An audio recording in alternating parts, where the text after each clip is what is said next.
Hi, everyone. Welcome to another episode of Socratic Satsang. In today's time of global connectivity, fast paced change, AI, and technology, some old institutions are falling by the side and some are just barely hanging on. Religion is one of those institutions that has stood the test of time and is still standing today, but it's facing several challenges. Today, we are going to discuss the role and place of religion in the modern today's world. Our first speaker, over to you, Paulina. Hi, thank you very much. I was coming to the conclusion that to explain the role of religion today, we really need to understand how and where it was formed. And I think religion comes from the need of human beings to explain the world. So then I came to this idea that there is a similarity between religion and science because religion tries to explain things we cannot explain. And the origin of religion would have been people being really afraid of the eruption of the volcano and not understanding what it is, and just assigning a meaning to a god or a supernatural force. Whereas science is more based on things that can be repeated and explained, but we are still trying to explain things. Now, where religion differs from science is that I think over time it created a system, and a system to join the community is like a glue. So, culture and everything that we understand as humans in a social setting has been formed by religion in one way or another. Uh, where religion was and has been extremely useful is it creates communities. It actually is good for the creation of art. A lot of things have come that are extremely good out of religion. And in fact, religion also tries to explain the human condition and feelings that we all have, such as ethics and things that also bridge a little bit in philosophy. And so now that I have touched a little bit on that, I'm going to very shortly talk about a philosophy because I think is the love child of both religion and science. Because while philosophy doesn't do subscribes to most of the beliefs in religion, it's still trying to explain something, but it borrows a lot of the scientific approach, which is things that in some way can be proven or disproven or actually discussed. And it's the pure sickness of or seeking of knowledge. So, is religion uh, relevant today? And I'm not sure I can properly answer that question, but on a personal base, I believe that some of the things that came out of religion are extremely needed. So religion has acted like the glue for the community, and we still need to build community. Religion has been so intertwined with culture. We still need to build culture, and we need still to grow. Uh, Religion is also, unfortunately, responsible for a lot of stagnation and people's lack of, I shouldn't say lack of, but it's been used as a way to control people. So unfortunately, it has that problems which we probably don't need at this time. And so science has tried to dismantle that control. But religion also touches on an inner need of human beings to be spiritual. Now, spiritual is a completely different ballgame, which can exist independent of religion. So I believe, briefly talking about spirituality, I believe spirituality is the ability to connect to other people's and beings' pain, and also to connect to the value, intrinsic value that the universe itself brings to us. So when we are connected to all of that, I believe we are deeply spiritual. Now, do we need to be religious to be spiritual? Not necessarily. Does religion bring spirituality? A lot of the times it does, because through its history, it has also tried to explore how people feel inside. So maybe we need some aspects of religion today, connection and spirituality and culture building. Thank you. Wow. Thank you, Paulina. Joe, you'd like to go next? Sure. I was thinking about one thing, but Paulina, your introduction and then Paulina's comments got me thinking of something else. So I'll just leap to the something else. I immediately was thinking about, of all things, William Gibson's first set of novels from the early 80s, the what's called the Sprawl trilogy. Because I keen on the idea of like today, like with all the changes going on. And what's interesting about that trilogy, at the end of the first of the novels, which is called Neuromancer, sort of a fully integrated AI is achieved and discovers another AI on a different star system.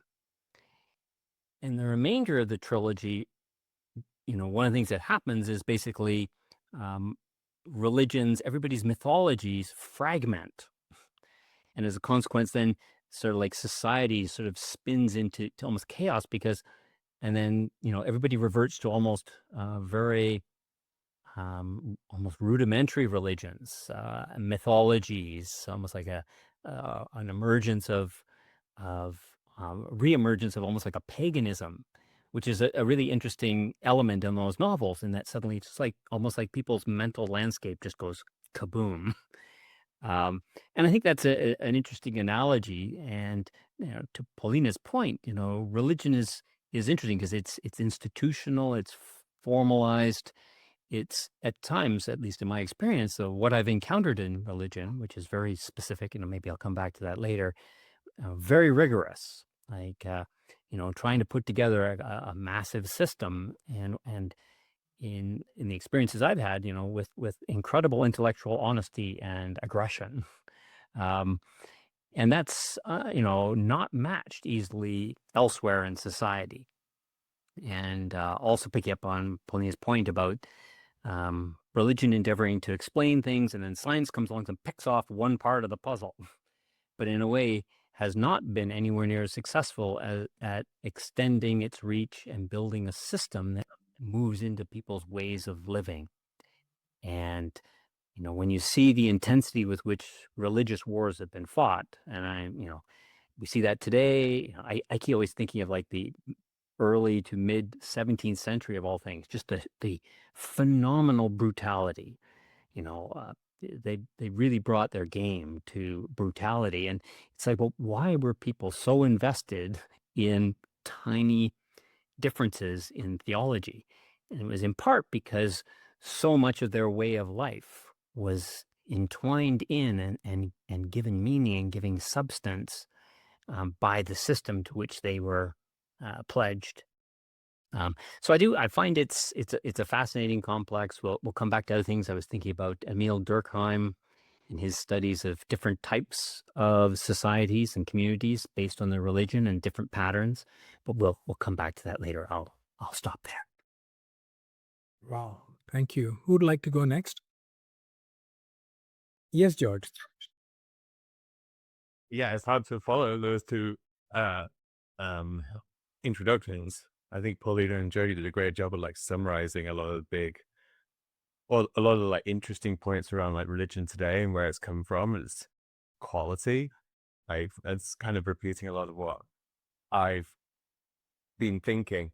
I've actually been getting interested in like the Middle Ages and medieval religion, and yeah, you're right, Joe. Like it was a very violent time over very small little disagreements in interpretations of the Bible. Same with Islam as well, right? I mean, just even the Sunni Shia divide is essentially over one word in the Quran.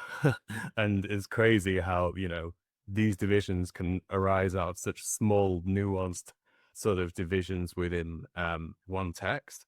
One thing that I think is worth, well, a couple of points. First, one point I think is like worth considering is that not all religions are equal, and that different religions are better or worse than one another in a way. And that better or worse can obviously be sort of based on your own judgment. But one way to judge it is whether the tenets that it proposes sort of are life affirming or life denying. So, for instance, a lot of Christianity is life denying. You know, a lot of the ethos around Christianity is that heaven is the place to be.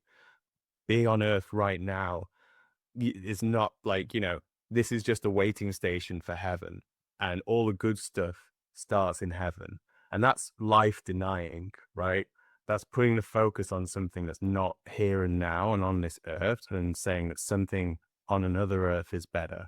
And I think that a life denying religion kind of can teach tenets that go against you and go against essentially your health, mental, physical, spiritual, cultural, in those ways. What I like, I mean, obviously you probably noticed by now, but I have a massive soft spot for the ancient Greeks. And so I would say like a life affirming religion is the polytheism within ancient Greece. I feel like all those different gods were gods of different sides of your personality, you know. So like Ares is like the god of like anger and rage. Aphrodite is the god of love, etc., etc., etc. All these gods are your human emotions and things to do with life. And the way that the gods act is with earth.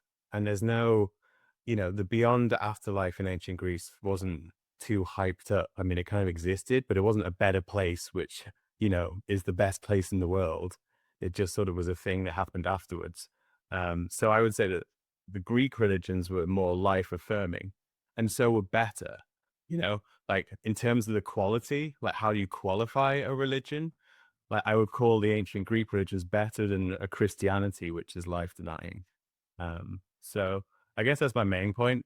I think another thing to sort of just bear in mind is, again, thinking of the Middle Ages and medieval times, is that religion was culture back then. So it's quite hard to delineate kind of where culture begins and ends and where religion begins or ends. Like everything was about Christianity in Western Europe in, you know, 1100. Like all your cultural expression was done through the lens of Christianity. So where does one begin and one end? It's hard to weave that out when you're kind of looking at that. Anyway, those are my thoughts. Thank you, George. Who'd like to go next? Gender. Oh, go ahead. Paulina. Oh, go ahead. I think anyway. No, please go ahead. Just an answer. I can go after you. No. Oh, okay. Just something that was said. So one of my points is that religion, unfortunately, has a lot of aspects about controlling a population. So one of the examples is when religion arrived into Rome, where the population basically saw the emperors as deities / emperor. And so a lot of them had a lot of larger than life, literally, status. So one of the strategies that they had, because Christianity started seeping in not to the wealthy, but just to the slaves and to all the people. How are we going to control of these people? Well, they embrace the religion so that they can manipulate it. And so then they started instituting priests and people who can look after, eventually look after the wealth of the church. And at one point, priests used to be able to get married, But then they decided that let's make priests celibate simply because the wealth will go to the children of the priests, not back to the church.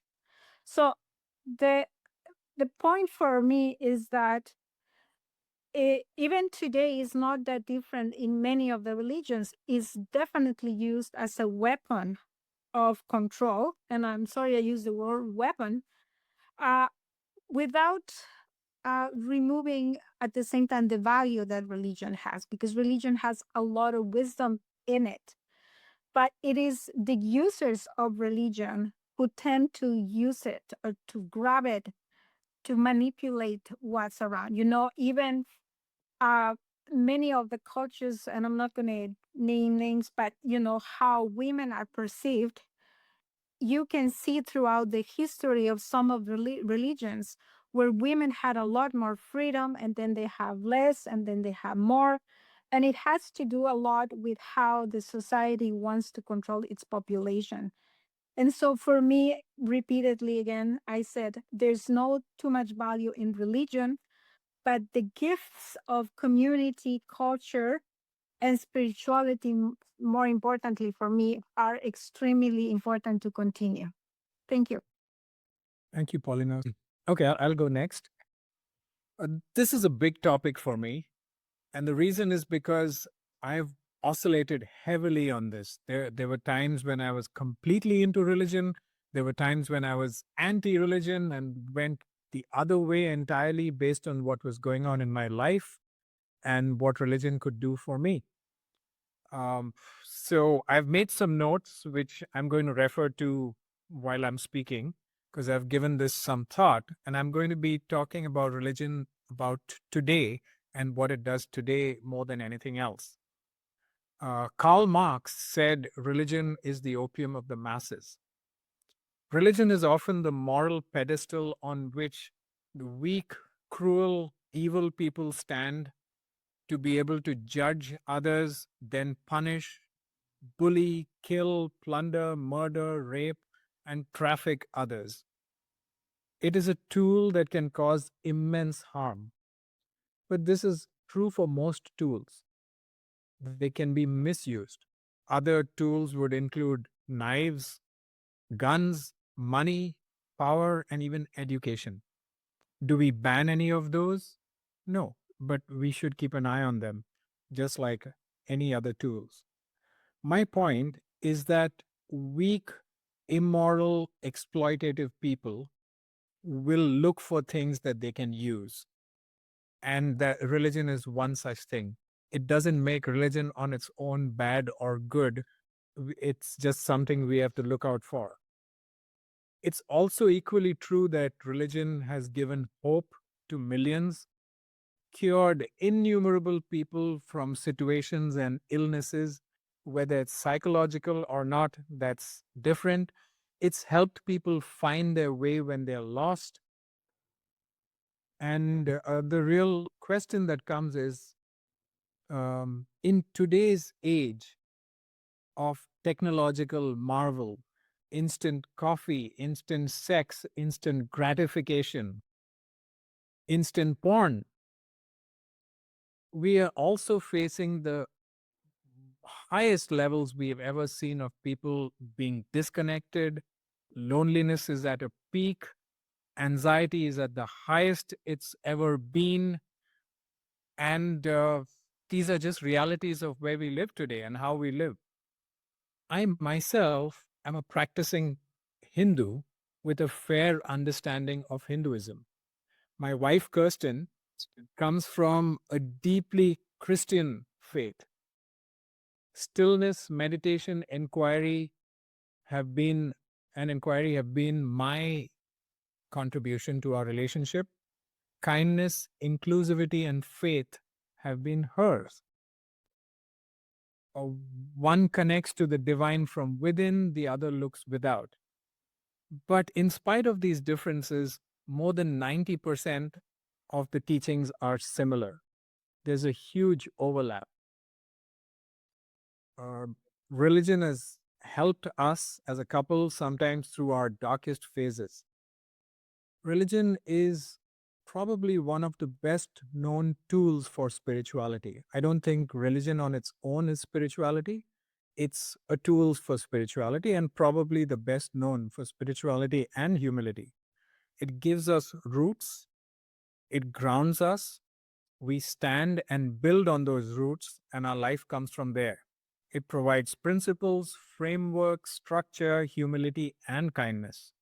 It gives strength when we are weak, direction when we are lost.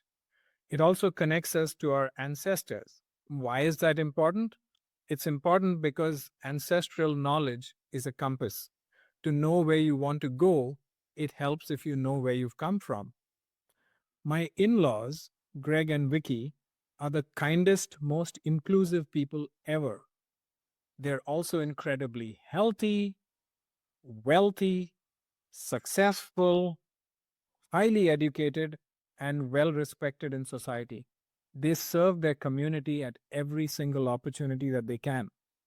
I believe it's their Christian faith that gives them that kind of consistency, discipline, humility, and strength of character.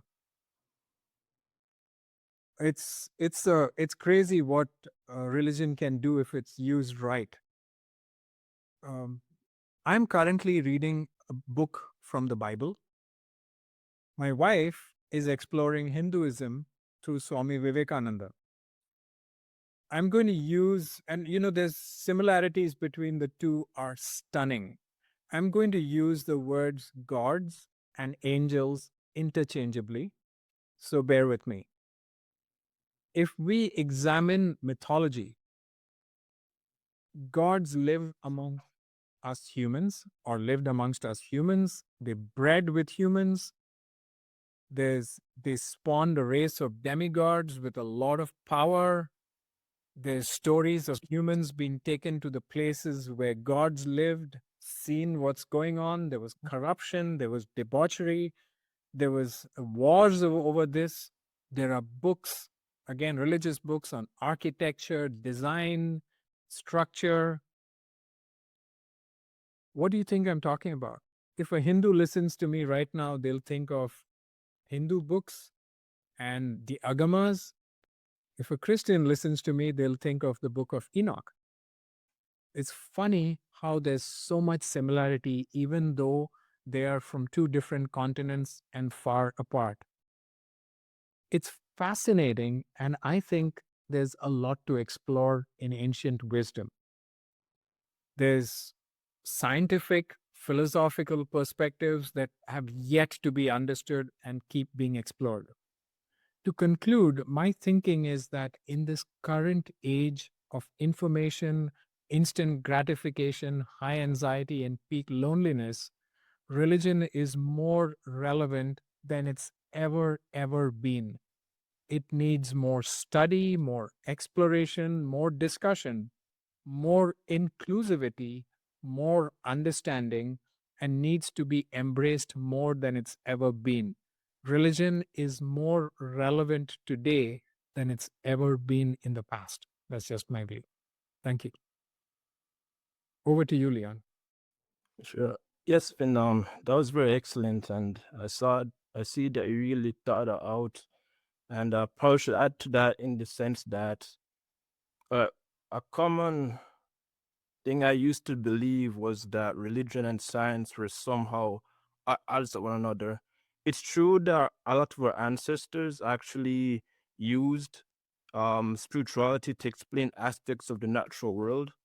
But when you really look at it in the broad sense, the main purpose of religion is to actually act as a medium to connect to the transcendence or something that is pretty much beyond the natural world itself. And the reason why I say that is this. So when you look at like the stories, for example, one thing that I've come to realize is that one thing that engineering taught me is it's good to look at things in terms of like a function. And it's the same thing with our social institution. So religion is a social institution. In other words, a medium to connect to the transcendence. So in the story of the Tower of Babel in Genesis, as well as the story of Jacob's ladder, you see that there's an intrinsic desire, not even in those stories, but in other aspects of history, that there's a desire for us to connect to something greater than ourselves. Hence why in the Tower of Babel, it's symbolized in the tower, and in Jacob's ladder, it's symbolized as the staircase up to heaven. But also, too, we have the desire to connect to the transcendence, but also there's the desire to understand, why do I exist? So the Epic of Gilgamesh, which is one of the most ancient stories ever recovered, by the way, like it's very old, but I can't tell you the date per se off the top of my head, but it's like it's ancient to a point where it took over 100 years for archaeologists to actually like piece it together from discoveries. And one of the main themes of the story itself is the legendary king Gilgamesh was trying to figure out what is his purpose of existence. So you have the desire to connect to something, or our will to build up to something greater than ourselves. You also have our desire to find out, why do I exist? But also there's the desire to understand the relationship between ourselves, to others, and to something greater. And the thing is with science and religion is that science explains the natural, but the thing is that religion tends to explain the meaning. So there's two frameworks of understanding the natural world, pretty much, and that's logos and mythos.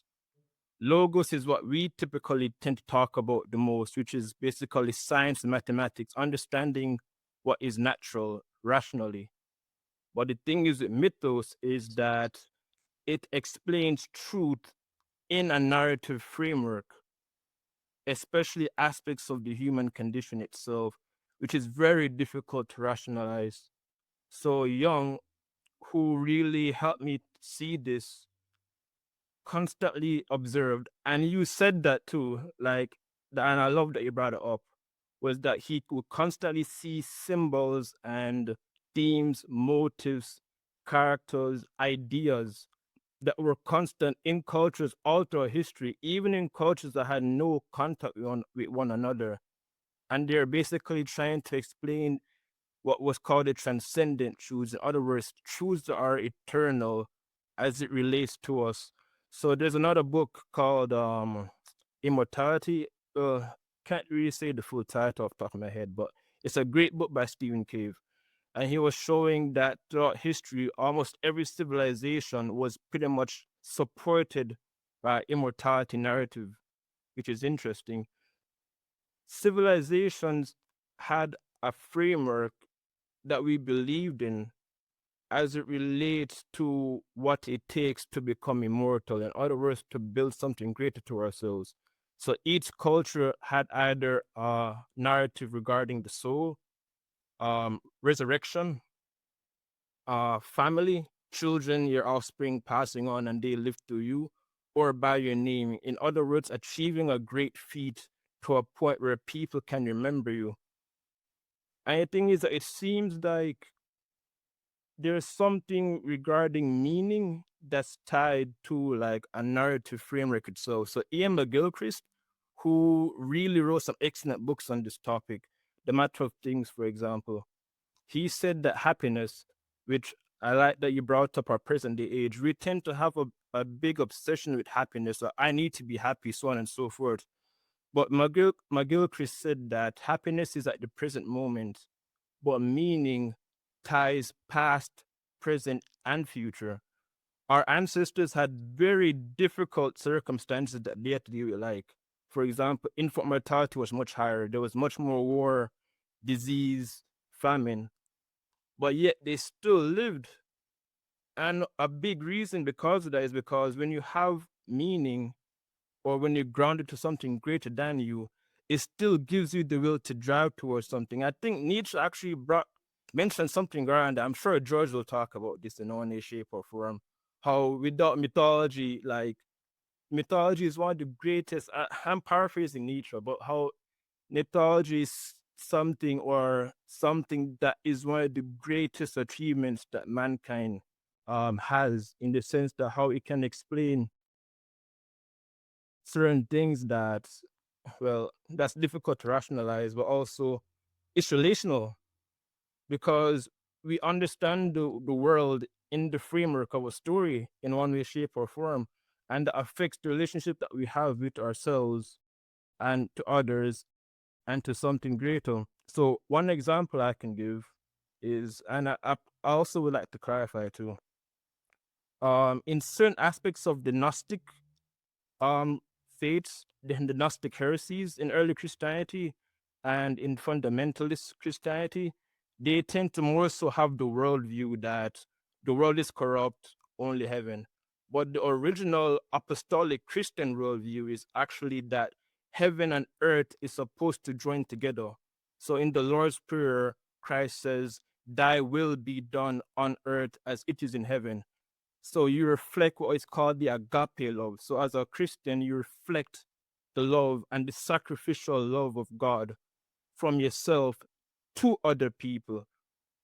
And he's constantly referring to the sacrifice that Christ is willing to make for humanity itself, which ties how you're supposed to act as a person towards other people. So you have the relationship with the divine, but also affects the relationship that we have pretty much with others. So looking at that, given all the functions that we have, building up to something greater, meaning and a narrative framework, given the world that we have today, it's kind of difficult to kind of have a unified narrative that we can all agree with. For one, we live in a very multicultural society. Civilizations were typically more uniform. You had ancient Egypt, ancient Rome, ancient Greece. But I think even in our societies today, it could be opportunity. Like you mentioned it before, right? You're very familiar with Eastern religious faiths, and your wife is very familiar with the Christian faith. But you're both learning something from one another. So there's kind of like an exchange. And I found some very interesting, amazing concepts from learning Buddhism, for example, and how a lot of therapists and psychologists actually developed coping techniques by studying Eastern philosophy to apply to treat patients' mental anxieties. So I think there's a way that how we can kind of learn from the different faiths and learn from the different religions, taking what's best from each one and probably finding a way to see how we can, well, connect the dots, see how unified it is. But different perspectives and approaches can definitely play a role in how religion can probably play a better role in people's lives today. I hope I didn't take too long. Um, yeah, I love the book Epic of Gilgamesh, Stephen Miller's translation. Absolutely beautiful. Thank you. Over to you, Gagan. Oh yeah, thank you for sharing that, Leon. That was great. Real eye opening. It can go into different other ways. One thing I was going to mention here is something that you also mentioned, Leon, is or kind of alluded to is I think we definitely do grow up where we're in a society right now where we're and a government right now that really separates church and church, religion, a temple, what mosque, etc. from state. We really live in that kind of society. It's kind of that's how this Western world is kind of governed in sense, and it's kind of hard coded in that sense, and kind of as well as what you alluded to as well, Vin. It kind of takes away from the inclusion of this idea, just kind of to kind of challenge the state, or kind of bring something in, bring some knowledge that might be beyond us. When it is brought in, it's usually some, as you kind of mentioned, Leon, there's different psychiatrists and different folks are using tools like meditation, yoga, and bringing it over, bringing some cross reference. But sometimes some of these things can be commodified. It sometimes might be easier to do a meditation class at a fitness center than it would be in a temple. Just so maybe you folks might see a less of a barrier to kind of practice those kind of things. But you might be losing, or you might be getting a different perspective depending on where you kind of do that. one thing I was going to say as well with that separation of church and state, it seems like the belief systems that everyone should follow as a nation state is usually the Constitution or Charter of Human Rights and Freedoms, and we look at it as that as law, and similar to religion, it takes societal belief, it takes congregation, Canadians as a society, and maybe even like in a religion sense, they have to believe in a human rights and charter, or Americans need to believe in a constitution in order to be kind of situated in that to be part of that group, similar to a church or similar to a temple, and similar to other religious areas and stuff like that. So I feel like just in how things are governed, sometimes the state takes over the church. Thank you, Gagan. Who'd like to go next? Hmm? Yes, Paulina.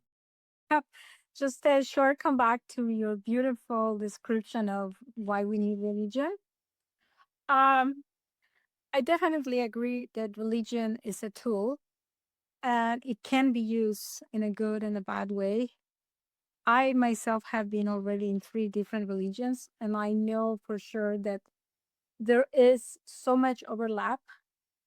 And I think for me, I think there needs to be a bit of a distinction.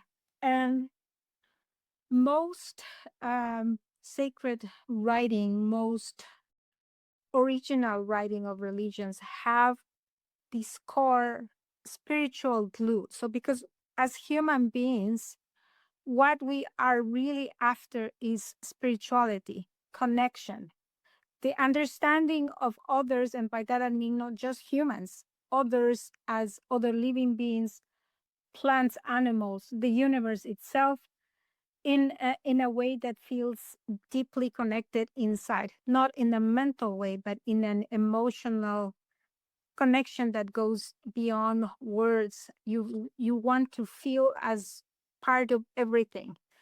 And so religion, for the most part, has an incredible amount of tools and methods and systems that will help you do that. But when it goes problematic is when people who follow the religion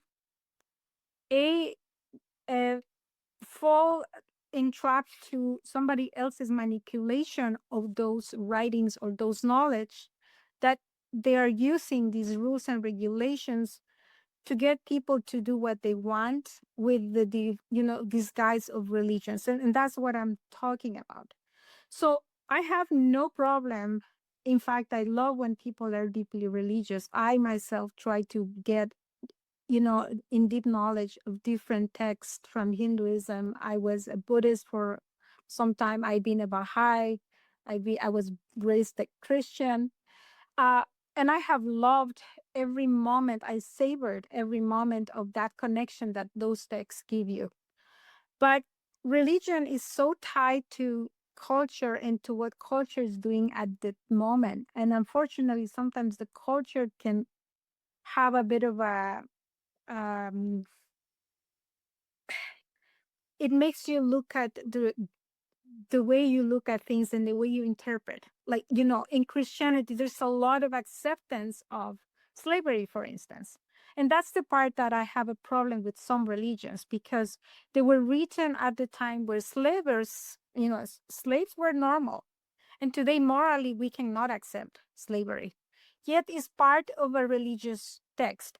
So when we look at religion, we always have to look for the spiritual connection, which is definitely what we are all seeking. This is what you and Kirstyn are finding in common, is that common bond that is the spirituality part of it.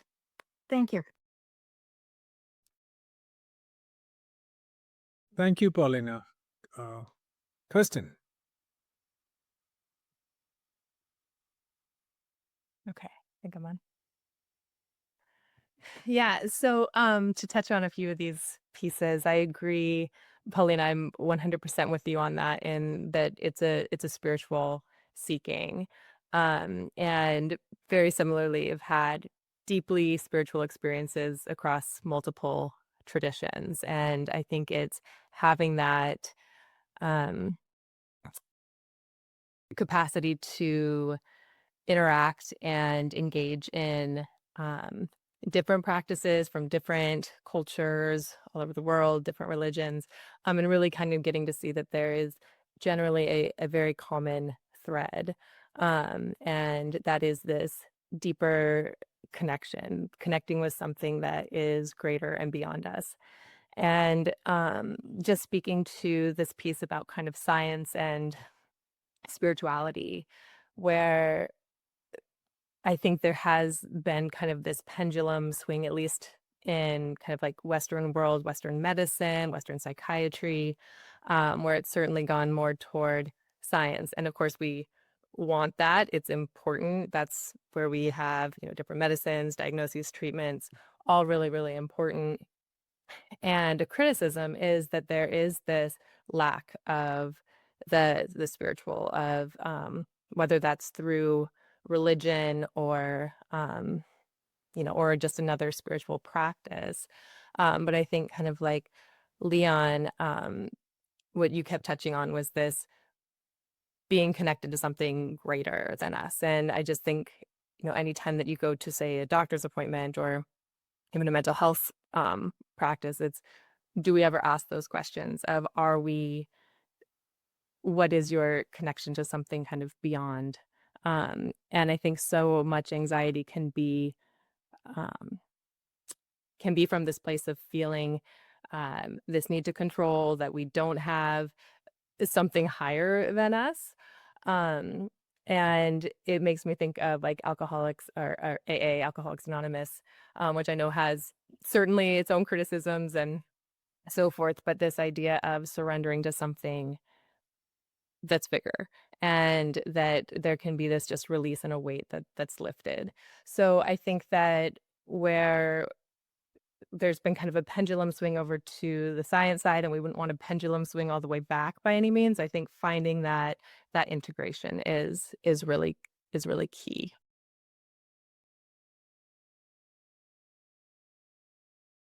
Thank you. We've got Tulip followed by Gagan and then Joe. So basically, I just have one thing to say, that religion is following a value system, and so sometimes and sometimes it's confusing, right? Like what to follow. So all I can say that it's the time for a new religion. Thank you. Gagan and then Joe. Yeah. Just quickly say, just on the spirit of kind of studying, learning about other religions and learning about other texts and spiritual texts and things like that. There's a quote that comes to mind. Alan Watts, if you know him, he's a Zen Buddhism British philosopher. He'll say that when the moon rises, all of the waters, whether you're on the Atlantic Ocean, Pacific Ocean, wherever, will contain an image of the moon. So I'll just leave it with that. Thank you, Gagan. Over to you, Joe. Okay.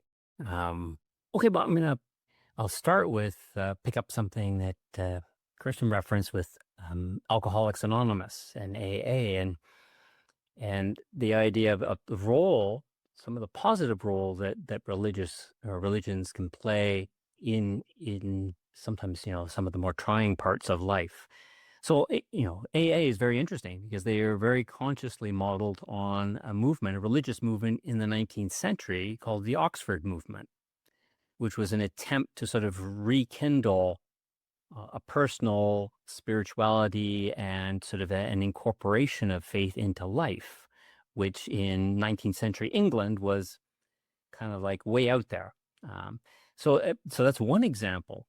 I made quick reference to Emile Durkheim, who's sometimes referred to as the sort of the father of sociology. One of his first books was called On Suicide, and it was a study of different countries and the strikingly different rates of suicide that were exhibited. And this is in the 19th century, late 19th century. And he found that for some reason, Catholic countries had a much lower suicide rate than Protestant countries, and this being in Europe. And a couple of reasons that one of the primary reasons was this the system that Catholicism brought, the connection to sort of the higher purpose, and in particular the concept of absolution, that you can basically ask for forgiveness, do your penance, and have your slate clean, which was a huge psychological, if you actually believed in that connection to sort of a higher plane of reality through the church, the institution of the church, then it had the ability to give people a psychological peace in a time that's very, very challenging. So if anything, if I were to pick a time in history that exhibits some of the same social pressures that we see today, I would probably pick late 19th century continental Europe. So if you study, say, Freud and some of the cases he was doing, like, wow, people were crazy. Like, or they really, you could see in their stories intense psychological pressures and manifesting, in ways that are very difficult for us to get into. But once you really move into that space, you say, okay, it's different than what we're feeling today, but in the intensity and the fragmentation in people's psyches, not without precedent. So and so there was an example where religion was playing a key role. Obscurely, I'm going to leap to the early 18th century now, and a poem by one of my favorite poets, Alexander Pope. And so I'm just going to, he's got one great conclusion of one of his really big poems. And he goes, "See mystery to mathematics fly. In vain they gaze, turn giddy, rave, and die. Religion, blushing, veils her sacred fires, and unawares morality expires." And so, in part, he's saying, if our science does too good a job at washing away almost like one of the foundations or one of the props on which our belief systems stand, one of the consequences, one of the things that goes out, one of the babies that goes out with the water can be some of the intellectual framework that holds up our sort of social cohesion, our morality. So religion plays a big role. And I will stop with one more, even more obscure reference. In the 80s, the Chinese government created a commission to study basically, what did we get wrong? How is it we were ahead of Europe, way ahead, say 500 years ago, and we kind of fumbled the football and Europe went leaping ahead of us and wound up coming over and conquering us? Like, what's up with that? Their conclusion was unequivocal: Christianity. And he said, why? Christianity, for one, was quite future-oriented versus some of the belief systems in traditional China, which tended to be much more attentive to the past and we'll call it ancestor-focused. And the second was an orientation to nature. And, sometimes we forget, but some of the key people in the history of science, like Isaac Newton, were religious lunatics. In fact, he wrote more about religion than he did about science. And one of the reasons he did things like invent calculus was to study motion, because they saw in studying motion, you caught a glimpse of the divine. So, we think, the religion, our scientific revolution was a revolt against religion. Then you sort of really get into somebody like Isaac Newton, go, oh, well, maybe not. So this is all very useful at I think one of the things that's been coming up in their comments is aspects of religion can be problematic, but there's also a lot of merit. So I'll stop there. Thank you, Joe. That's a ton of food for thought. I didn't know about this suicide thing, and it makes perfect sense. Or even about the study the Chinese did. It's so much to think about. Thank you. Over to you, Tulip. So what Joe was mentioning about, I didn't know what, I mean, Isaac Newton, about him and religion. However, that's again perception, because what he probably was, I don't know what he was, researching, but the way he would have looked at it versus what people would assume religion is right now would be two different things. Because I've also, one is what's written, and a lot of people use religion as like convenience. They'll do something and they'll say it's in my religion, and then they'll forget the rest of it. And also religion, I believe, is more about festivals now. So you remember, okay, you're this because it's more of the festival, and why the festivals are celebrated, even that's forgotten. It's more about consumerism. So it's got a different meaning today versus probably what it was, or the reason why it all started.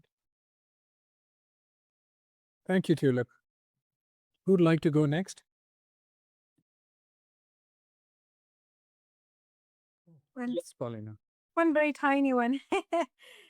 So, one thing that I forgot to mention, really positive about religion. I'm not all against religion, by the way, but I believe the laws that makes us a civil society throughout history heavily lean on religion, because religion explored that inner sense of connection, spirituality, that makes us understand the pain of others. So without religion, I would say we wouldn't have laws that protect human beings. And so, in one way or another, I believe that a lot of the progress as betterment of society, although I don't like religion as a system of control, I also believe it is the root of a lot of the good things that we have. Of course, there's other things like philosophy and science that have contributed to all of that. But initially, this tribal view of a religion and everybody behaving in certain way that is not, do not kill, do not have, extramarital affairs, do not, in some cases, even health things, forbidden eating certain things that, as we understand later, it was because of hygienic or, fasting. We all know that fasting is very healthy for your body. So some of these really good things that people implemented without even understanding exactly the scientific side of it actually came through religion. So there are really good aspects as well from religion. Thank you. Thank you. Over to you, Kirstyn.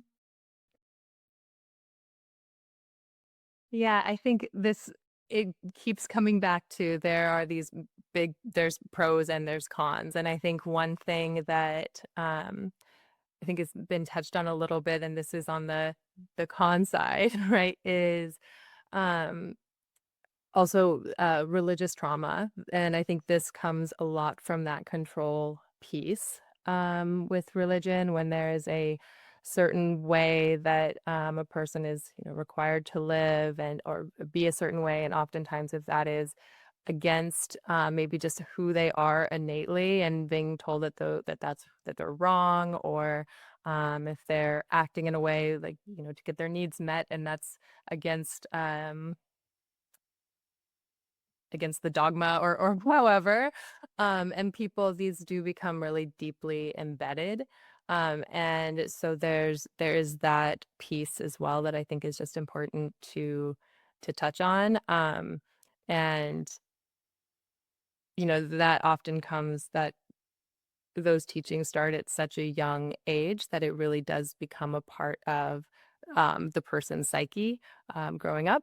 And so it's one of those things where, again, there are absolutely beautiful parts, and then there are the really challenging parts. And I think it's like with anything in life, being able to balance those, to look at them with open eyes, clearly, as objectively as possible, to see, both the benefits and the areas where there's significant challenges and drawbacks. Thank you. Yes, Tulip. I think it also, what's important is how you how the rules of the religion help you in terms of your health, mental, physical, everything. And it's how you deal with people around you. That's the most important, because what you follow is one thing, but you got to be, kind to people, and you got to behave in a certain way, and not bring your rules and not force it upon anyone. And it should make you a better person. And that's what I think it should do. Thank you, Tulip. Over to you, Leon. Yes, for sure. So a few things come into my mind, and I'm kind of having a hard time piecing it together now. But I think so far as a culture in general, over the years, we tended to focus on when religion is present and when it goes too far. But one thing that I've explored for the past couple of years is what's the risk of the lack of it? Because just like Aristotle would argue, right, how you have that golden middle and then you have the extreme, but also the lack of it also is a vice in and of itself.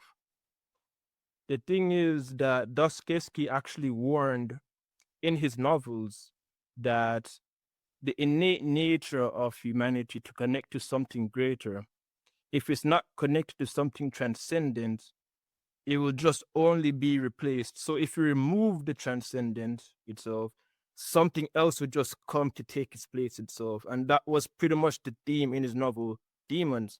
And he didn't mean demons in the typical possessive sense that we talk supernaturally. When Dostoevsky meant by demons was that he actually used in his letter to his friend, he was actually referring to the story in the Gospels when Christ sent the swarm of demons to the pigs, and the pigs lost their minds and ran off to the cliff. He was referring to political ideologies that could take over someone's mind and possess them to a point where they can lose their sense of rationality as if they were possessed itself, to a point where now they take extreme actions to justify it. And what Dostoevsky was showing in his and arguing in his novels is that these ideas or these negative radical ideologies can plant themselves into their seed and fester themselves and grow. Hence why the novel was, it took multiple generations for the sprouts to spread. This was just a few decades before the Russian Revolution, where communism took over Russia itself. And Nietzsche also even gave warning to that too, with the death of God. Even though he viewed it as an opportunity, he also warned that it could be a catastrophe in the sense of, well, what can actually replace it? And what we've seen in the totalitarian states is that the states try to take the place of God. So in the Exodus story, one of the theological arguments that the story was trying to make is that a society should be ordered around the transcendent, either that or the infinite corrupt man God, which was the archetype of the Pharaoh itself. So in the story, Pharaoh thought that he was the ultimate authority of truth, morality, and virtue, even at the cost of Egypt itself. And the crazy thing is that story is ancient, but if people look at and study the totalitarian states of the 20th century, you see a very similar parallel. And it blew my mind when I was reading into the details about Pol Pot's Cambodia, Stalin's Russia, Hitler, when he was running Nazi Germany. They basically placed themselves in the place of God or the transcendent. And one of the ways that they did that was actually by subduing the religious institutions. So Stalin actually closed down churches. He stifled the mosque. He pushed down any other like places of worship, and basically only people that complied with the ideologies and the states and who pushed propaganda were allowed to operate. So they pushed away religious belief and community belief and replaced themselves into the place of the transcendence. And Dostoevsky warned about that in his novel, saying that, well, if we remove this, our innate desires to build up to something, it will just be replaced by something corrupt and finite, which was touched in the Tower of Babel. Because one of the arguments, especially in Genesis story, well, when Adam and Eve were tempted and they fell, the snake told them that you shall become gods. In the Tower of Babel, it was mankind trying to build a tower up to heaven. It was the stories are basically showing is that you don't ascend to the divine to your own will. If we ascend and try to take ourselves into the place of God, capital G, the highest, things will inevitably collapse. So I think also we should focus on the aspect of, well, what's the lack, which is that lack of meaning. And a final thing, Vin, one thing that blew my mind when in a podcast I saw a few months ago was there's a guy who specializes in actually treating men for pornography addiction. And he actually said something that was interesting. He said that the main thing that he has observed for the men that he has treated was that the main cause of their problem was actually a lack of meaning. So the first thing that he does to train to help treat his patients for an addiction is to actually help them to find meaning and purpose in life. Thank you, Leon. Thank you. Who'd like to go next? Yes, Joe. Well, a couple things, and picking up on what Tulip mentioned about festivals. It's sort of an obscure thing. One word that comes to mind is solemn. In fact, solemn, actually, its real meaning is that it is part of the celestial or the sun's cycle. So it's part of a cycle of life, let's say an annual life, whether it's of the spring or the winter or the harvest or whatever it is. And many religions have done a really good job at sort of organizing this. So basically, it's almost like a manifestation of bringing the belief system into sync with the rhythm of life, and almost like helping people, get geared up for the harvest, for example, or Strove Tuesday or Mardi Gras. Let's eat everything before it goes bad because it's in the middle of the winter and that kind of thing. So it's fascinating to see that sort of intense integration. Picking up just quickly on the point that Kirstyn meant, I just finished reading that book called When Religion Harms You.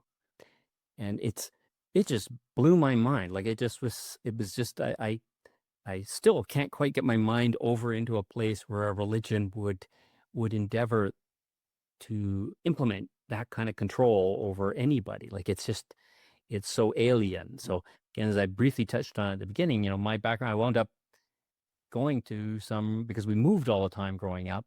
Several of the schools we went to were Catholic. So some of my teachers were Jesuits. And then later on, it was Dominican priories, like it was, and they were intense and extraordinarily learned. In fact, you could drop any one of them into any university campus today, and it would be like watching Wayne the Rock Johnson wrestle Pee Wee Herman. It just wouldn't be pretty. Like these guys were that smart and that learned, and also really dedicated to the idea of that if you're going to have a religion, to Leon's point, if you're going to have something that's playing that kind of role in people's lives, then it's got work to do. It's got to really think through and be a good religion, a force for good. And I'll just end on I have experience helping people go through addiction. One of the amazing things I found is the only institutions that would really step up to the really multi-year hard work of helping someone come out of a serious addiction are faith-based. Even today, right, all the sort of medical attempts are almost like leaves in the wind, utterly worthless. The ones that sort of stay the course, in my experience, have always been the faith-based one. I go, wow, I did not see that coming, but that's a good thing. Okay, stop. Thank you. I think we have a response from Tulip. Yeah, I'm not sure what Joe mentioned about what I said about the festivals, and what I mean is that festivals they're celebrated, or a lot of facts have been tainted. A lot of facts have not been understood why. And then more than festivals, they're observances. You're supposed to observe or you're supposed to fast. And like you said, it's about being in sync with Mother Nature, right? Because whether it's a harvest or it's autumn or spring, whatever, you're when you're in sync with what's going on, that's how you maintain your health, and that's what life's about. That's what all the texts are about. But a lot of things are lost in translation, um, and instead of fasting or or following a certain lifestyle, people are stuffing their face with more sweets and sugar, which is harmful. So there's a lot of confusion out there. Yeah. Thank you. Anybody else? Yes, Paulina, followed by Gagan. Just a quick thing about the religion, and it's full of rituals. So rituals are not unique to religion. They are in AAA, they are in many institutions. So I see a lot of value in ritual, because ritual, when done in a group, what it actually does to your brain and to the collective is like a reset button. We are all starting in sync, and we are moving in with a common intention to move on to a new chapter or to do something. So, separate from the religion aspect of it, I believe there's a lot of value in rituals, the new year. And it doesn't always have to be religion based, because, Christmas, yes, it originated in religion, but I believe that act, or Thanksgiving, that act of the ritual of family getting together makes us all go into the one common idea that we are a family, we love each other, we have memories to cherish, sometimes little things that were not resolved or whatever, but it helps us continue with life as one. So religion has that. It understood that from the very, very beginning of its conception. Rituals unite communities, and that's one of the most important aspects. Even today, even the rituals that we think are not important, I believe that they are heavily unifying in a community. Thank you. Thank you. That was awesome, Paulina. Gagan, please. Welcome. Yeah, that was great, Paulina. It's important though for those maybe those um rituals to create a space or a place for you to kind of practice love with your family. For example, for Christmas, how it's may have evolved over times, but maybe not the most Christian homes still have a tree and still have kind of do quote unquote rituals or have that place and time for things like that. It was really great. I took that away from that from that talk. And I'm sorry. Had a point. I just lost it. I'm sorry. No worries. Anyone else? Yes. Uh, Any- yeah, just want to add to what Paulina was saying. So Young specifically really explored how important rituals are, especially on a psychological basis. So for one, rituals tend to introduce predictability to something. So we all know that like in life, you can't really expect a lot. You can't really predict what can go on in our everyday lives. You can expect one thing and then it ends up going veering off into like a different direction in other ways. And Kierkegaard actually explored that when he was looking at the idea of anxiety, the fact that no matter what choices that we make, we can't do the consequences of our actions manifest themselves in a way that we can't foresee. And because of that, it pretty much is tied to basically like our freedom. So I think there's a quote.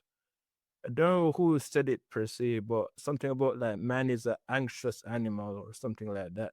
But what rituals do is that they actually help to introduce some sort of predictability into our lives that can kind of bring some kind of like peace or calm. Like Jung actually typically refer to rituals as like a psychotherapeutic like medicine.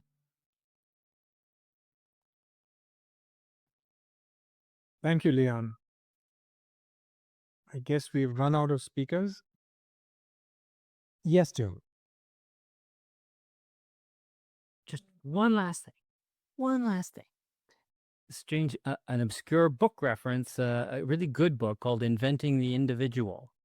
And what's interesting about it is basically it's one of the things that emerged out of particularly the Christian faith, that basically our concept of an individual distinct from a family. And if we go back to, let's say, the ancient Greeks that George spoke of so lovingly at the beginning of our talk, they really didn't have a concept comparable to what we have today in any way, shape, or form of the individual. That very, very clearly emerged basically in conjunction with the Christian faith. So I will stop there as my radical closing point. Thank you. I guess we've reached the end of our... Yes, Kirstyn. Just to touch on that point, that individual, that was even when I was talking about with the shift in medicine, right, and in psychiatry, it really, that part of focusing strictly on the individual and losing that sense of the greater and the connection to whether it's to others or to a higher being or however that is, that has been one of those really key pieces that feels like it's missing. So I really appreciate just how you spoke that. Yeah, just to touch on it. Thank you. Yes, Gagan. Yeah. I'd like to just kind of ask maybe Tulip a bit. What do you think the future of religion looks like? I know you've kind of raised some points about maybe a transition of religion or spirituality. I guess of what would you say kind of the future seems like?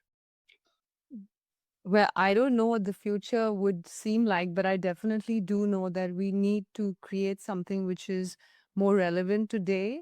Like look at us right now, we are from different parts of the world, and but we have a certain commonality. So in that sense, there are people who have a different lifestyle, different choices, but there are some commonalities, and I think we need to create something something new. So I wouldn't know. Vin probably would be able to answer that. Vin. Thank you. Yes, Kirstyn. I was going to say maybe Leon can touch on that because I think he'd mentioned that kind of like all of the key pieces, these really beautiful pieces from all of these different traditions kind of coming together. And actually, Vin, feel free to say Vin. Sure. If you can touch on the Book of Enoch and how we were just listening to that and how it kind of brought it in and of itself brought so many pieces from a lot of different cultures. It's a Christian book, but talked on like astrology and meditation and maybe different gods. I can't remember. Yeah, to take on what Tulip said and what some of us have said previously about, religions being used to suppress people or to traumatize people or to dominate people. I think it's like a knife. A knife could be the most useful tool in construction, in hunting, in helping, in cutting vegetables. You can use it in 1,000 places constructively, and you can use it destructively also. It's more dependent on who's using it than anything else. And as I mentioned previously, if someone is morally weak or looking for some kind of high ground to exploit others, then religion is a perfect tool to do such things. It's more dependent on who's practicing or who's dominating than the religion itself. It depends on what we take from the books. It depends on how we use it. I think religion has a lot to offer, and it also gives plenty of opportunity for us to misuse it. It's just a question of how we use or misuse it. And coming to your point, Kirstyn, about the book of Enoch, I'm still blown away by it. I'm blown away by the similarities between not just Hinduism and Christianity. Even if you take Greek mythology, there's an overlap. There's such a huge overlap. And I'm sure it doesn't end with just these three religions. I'm sure it goes on to other religions as well.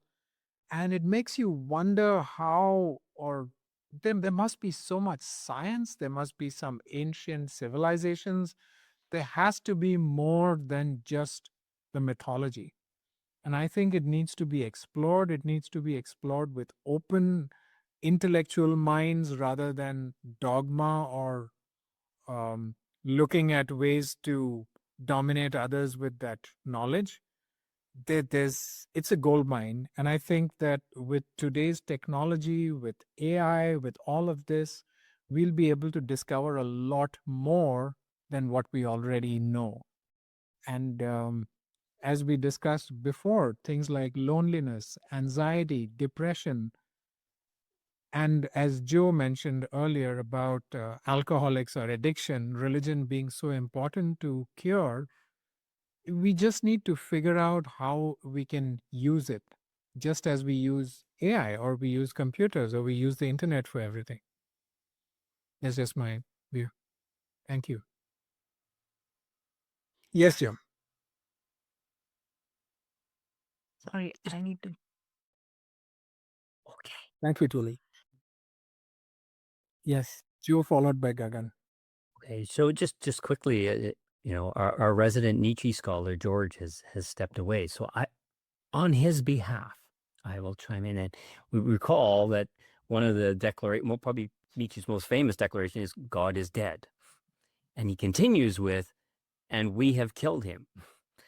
And really the point, and I think picks up a little bit on what Kirstyn said, like particularly in the Christian world, it sort of built this huge, almost like a Rube Goldberg machine that is of incredible theological complexity, in part because they were creating a place for individuals to sort of, in this sort of Western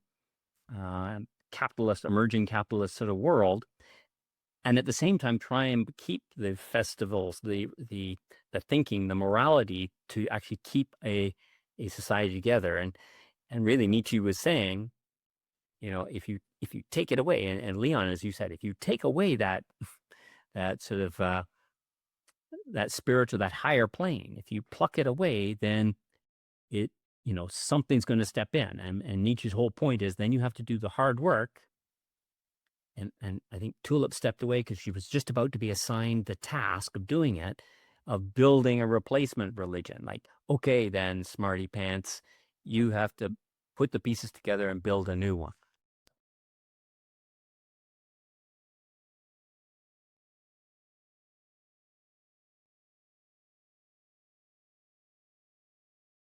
You're on mute, Vip. Sorry, didn't realize I'm muted. Gagan, were you next or is it Paulina? Yeah, I'll quickly go. So just a couple of points, just in the spirit of interfaith and kind of studying other religions and things like that. I think that's really great. I always like I study in that too. And one quote, I guess, or one saying that comes in mind is it's sometimes venturing in this kind of interfaith, or we're out, religion is cause of war. It's happening right now, and it's going against yourself, your confirmation bias, the way people are challenging the way you walk in life, and they're going to war at it, and it, instead of unfortunately practicing diplomacy and maybe having these talks and kind of understanding it and things like that, but is the way she goes.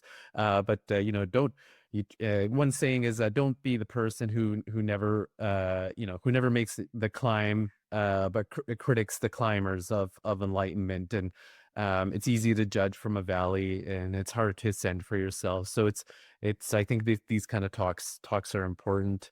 One other thing I was going to just touch on, as well as what Joe mentioned, just on unfortunately the grayness of religion, where it has to kind of maybe participate in this capitalist society, which is not perfect, but in order to, I guess, and maybe there could be another way to look at it, but there's money coming in and power and influence and da da da da da, that and unfortunately religious figures of all backgrounds kind of play a role in it and things like that. So it's unfortunate, but to kind of draw the line in that, and that's kind of like what you're saying, how we've killed, one of the ways that we've probably killed God. Thank you. Paulina? Okay, so I'm gonna try not to be long because I know we've been at it for too long. But so I see humanity in stages of growth. Religion is part of that. So you see that definitely in the development of art. You have pyramids in Egypt, you have it in South America, you have discoveries that happen in one place and another, and they are more or less chronologically together because, like a baby that develops, more or less they take the steps at the same time, they learn the language at the same time. So humanity goes through these stages. So I believe we have arrived at one stage where we are highly misinformed and highly analytical at the same time. So the misinformation that we are going through, I believe it's always been there. It's just that now we have the tools to expose it, and everybody's doing it everywhere. So where I'm going with that is that every time there's been a dark period in history, like the Dark Ages, there was a renaissance of ideas and technology and science and art. I have no idea what religion is going to come, and I'm hoping, like Tulip, that something will come.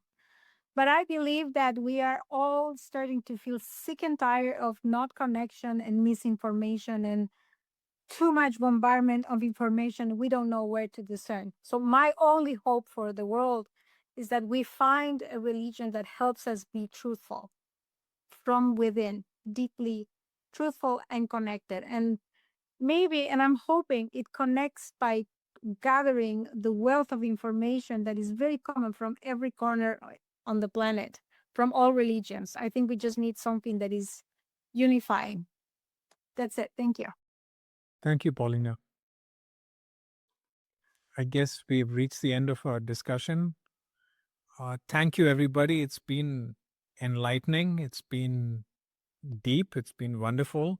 Thank you so much. Looking forward to see you next time. And yeah, thank you.